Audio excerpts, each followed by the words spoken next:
everyone, welcome back.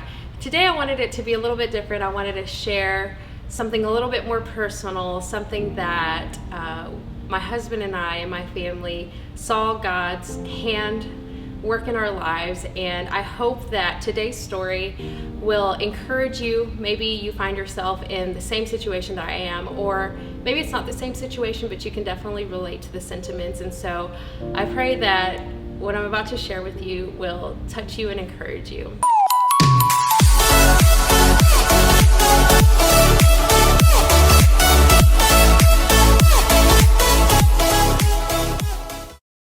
So my husband and I, we were married, we had Zoe, and we were so excited to continue to grow our family, and we planned to get pregnant again. We had done things like we had saved money so that way we could afford our birth, and we were just so excited. And so when we found out we were pregnant with our second child, we were over the moon. We found out on Easter Sunday, and we celebrated. We were so happy. We did like this photo shoot where we announced to that way we could announce to everybody that our family was growing, and we let everybody know on Mother's Day. It was such a special time in our lives. And like I said, we were making all the preparations, and right at about 11 weeks pregnant, so I was about 3 months pregnant, I was in bed one night while Chris was working in the studio at home, and I got up to find out that I had lost a lot of blood. And so Chris and I, what we thought was a miscarriage, we went to the hospital and spent a long night there, and in our minds and in our hearts, we thought we had lost our baby. And so it was a really tough night for us. And once we got word from the doctors and we got a diagnosis, we found out that what I had was called a subchorionic hemorrhage.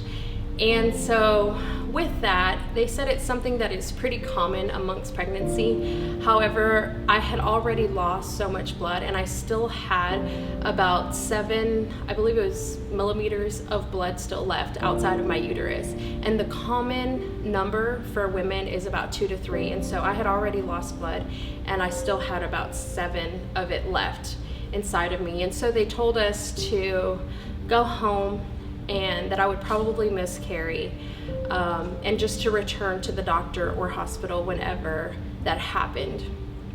So as you can imagine, we went home and we were heartbroken. It was a really difficult time in our lives. I remember that week my family flew up to Houston to be with us because we were expecting to lose our child. And so when my dad came, my dad's a pastor, he prayed over me, and at the time we didn't know the gender of our baby, and he prophesied over me and said that I had a male in my womb, and that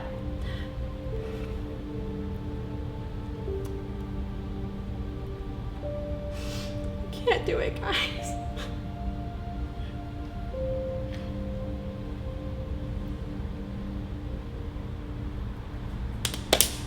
Right.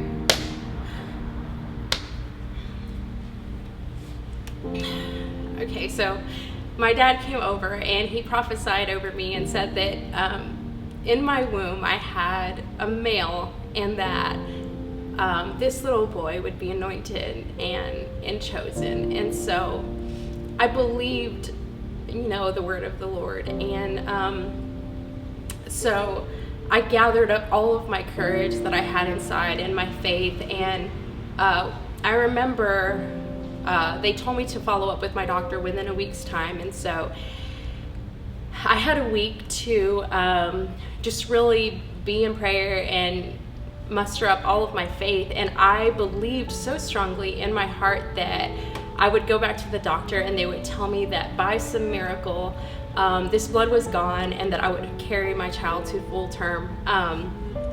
However, that was not the case. I went back to the doctor and they told me that I still had the blood to go home, be on bed rest, and hope for the best, but that it could very likely end in miscarriage.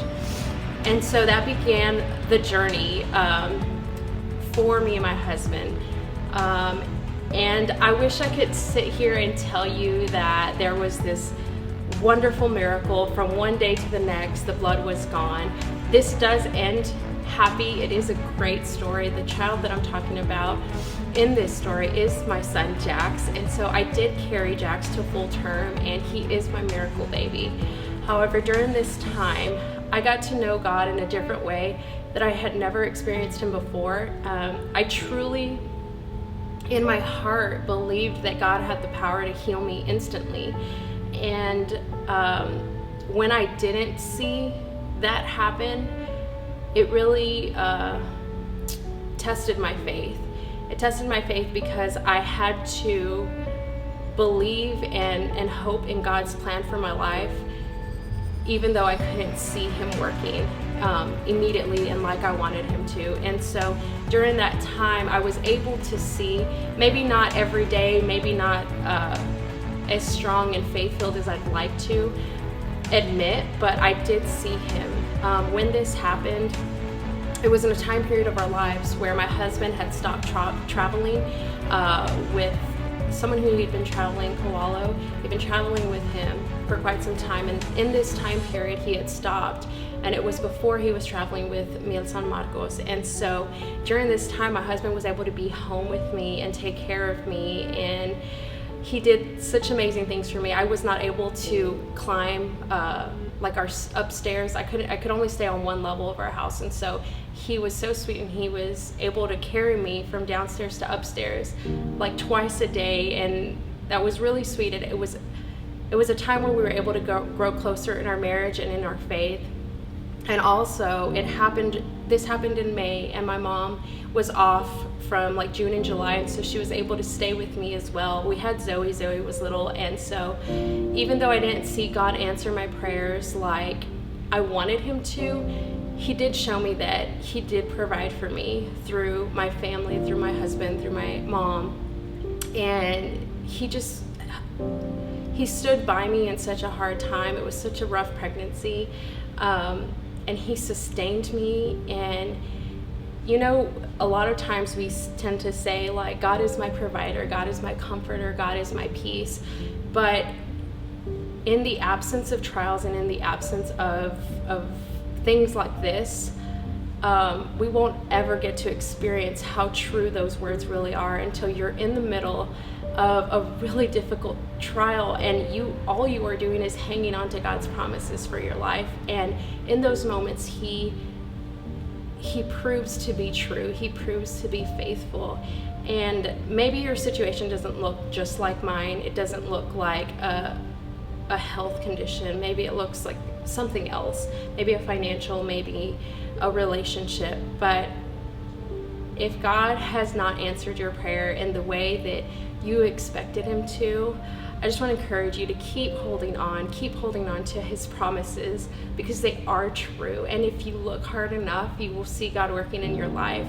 So don't give up. My story ended amazing. I have a wonderful son who I believe is chosen by God, and we actually named him Jax because Jax means God has shown favor, and that's what we believe God did for us. So don't give up, keep on praying, and hold on to God's promises, because they are true, and you will get through whatever you're going through.